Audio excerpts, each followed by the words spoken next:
दरअसल लग रहा है कि महाराष्ट्र का चुनाव बीत जाने के बाद वहां का सीट बंटवारा कंफर्म होगा। पता नहीं पेच कहां फंसा हुआ और क्यों एक एक सीट पे लोग इस तरह लड़ रहे हैं, झगड़ रहे हैं।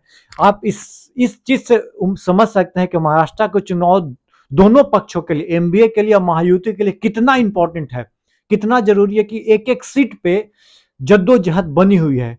कोई एक सीट इधर से उधर नहीं देना चाह रहा। सब चाह रहे हैं कि नहीं भैया, ये जो सीट हमारी है इस पे फाइट खतरनाक लेवल पे लड़ी जानी चाहिए, क्योंकि भैया अजीत पवार को बचानी है अपनी एनसीपी, शरद पवार को अपनी एनसीपी बचानी है, शिवसेना उद्धव ठाकरे को बचानी है, उधर एक नाथ शिंदे अपनी पार्टी को बचाने के लिए लगे हुए हैं, और बीजेपी अपना अस्तित्व और मुंबई का जो कैपिटलिस्ट है उसको बचाने में लगे, क्योंकि मुंबई से जो रेवेन्यू जनरेट होता है उसका तो कोई तोड़ ही नहीं है। उसको जान रही है कि यदि ये चला गया हमारे हाथ से तो बड़ा मुश्किल हो जाएगा, जिस तरह से 2019 में लोग लेके चला गया था, तो वो भी मतलब फूक फूक के कदम रख रही है। वहीं पे कांग्रेस की बात किया जाए, हरियाणा में पटकनी मिलने के बाद समझिए कि उसका आत्मविश्वास थोड़ा सा हिल गया, इसलिए वो सोचे कि जो भी कदम उठाया जाए वो एकदम सटीक होनी चाहिए, ताकि जाके निशाना एकदम खतरनाक लेवल पे लगे, मछली की आंख पे लगे, इस तरह का सोच रही है।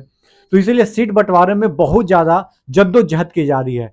तमाम घोल मोल करने के बाद 85 सीट पे महाविकास अघाड़ी पे फैसला हुआ कि एनसीपी 85 पे, कांग्रेस 85 पे और यूबीटी उद्धव ठाकरे की शिवसेना जो है वो ही 85 सीटों पे चुनाव लड़ने जा रही है। वहीं पे बात किया जाए तो 99 सीटों पे जो है ना अनाउंसमेंट कर दिया गया है, किसके द्वारा? बीजेपी के द्वारा। और टोटल जो है 182 185 सीटों पे, 182 या 83 सीटों पे ही अभी तक बात कंफर्म हो पाई है बीजेपी का, जो तीनों के बीच में। हालांकि कहा यह जा रहा है कि 150 से 155 सीट आपको बीजेपी लेकर जाएगी, अकेले लड़ेगी, और बाकी सीट ये दोनों के लिए है, एनसीपी के लिए और एक नाथ शिंदे जी के लिए, अजीत पवार और एक नाथ शिंदे जी के लिए। और उससे बड़ी बात यह है कि कोई मराठवाड़ा के लिए लड़ रहा है, कोई विदर्भ के लिए लड़ रहा है, कोई मुंबई के लिए लड़ रहा है। कहां वर्चस्व किसका और कहां हम ये अपने हाथ से नहीं निकलने दे। कोई चाह रहा है कि भाई साहब मुंबई हमारे हाथ में था तो मुंबई हमारे हाथ में होना चाहिए, ये निकल गया तो दिक्कत हो जाएगा। विदर्भ, कांग्रेस सोच रही है कि हमारा विदर्भ था, मराठा लोग हमसे जुड़ रहे हैं तो ये सीट हमारे पास होनी चाहिए, यहाँ पे ज्यादा से ज्यादा सीट हमारे पास होनी चाहिए, वो भी हो गया। वहीं पे समाजवादी पार्टी भी कह रही है कि हमें भी अधिक से अधिक सीट मिलना चाहिए, वो भी वहां पे डिमांड कर रही है। देखना दिलचस्पी होगा कि एमबीए कैसे आगे बढ़ती है। वहीं पे यहाँ भी पेच महायुति में भी, महाविकास अघाड़ी और महायुति में भी पेच फंसा हुआ है।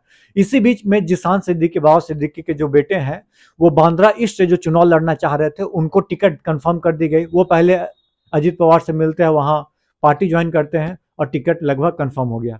चलिए, बात तो ये ठीक है, टिकट कंफर्म हो गई, लेकिन एक और मतलब कि क्या बोलते हैं, खतरनाक खबर उड़ते हुए आ रही है कि भाई साहब वारली से जो है चुनाव होने जा रहा है, बड़ा गंभीर, बड़ा खतरनाक एकदम। कहा जा रहा है कि मिलिंद देवड़ा चुनाव लड़ेंगे एनसीपी के टिकट से, और वहीं से शिवसेना आदित्य ठाकरे जी शायद वहां से चुनाव लड़ेंगे। अब देखना ये दिलचस्प होगा, यदि ये कॉन्टेस्ट होता है तो किसको जीत मिलेगी, किसकी जीत सुनिश्चित होगी, ये बड़ा दिलचस्प देखना होगा। हालांकि अभी कंफर्म पूरा क्लियर कट नहीं हुआ है, लेकिन चांसेस यही लग रहे हैं। वहीं पर राज ठाकरे के बेटे के खिलाफ भी कैंडिडेट उतारने की बात कही गई है। हालांकि पिछली बार आदित्य ठाकरे के खिलाफ राज ठाकरे ने अपना कैंडिडेट नहीं उतारा था, जहां तक मेरे को याद है। If I am wrong please correct मी।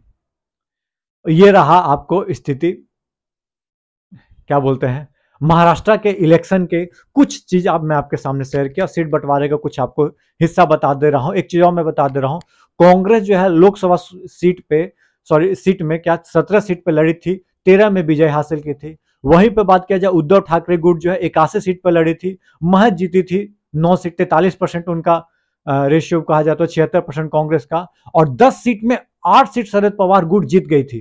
तो बहुत बड़ी चीज होती है महाविकास अघाड़ी, इसीलिए क्या बोलते हैं, अपने आप के एनर्जी को ऊपर उठाने की कोशिश कर रही है कि कैसी तरह एनर्जी ऊपर उठ जाए और महाराष्ट्र निकाल ले।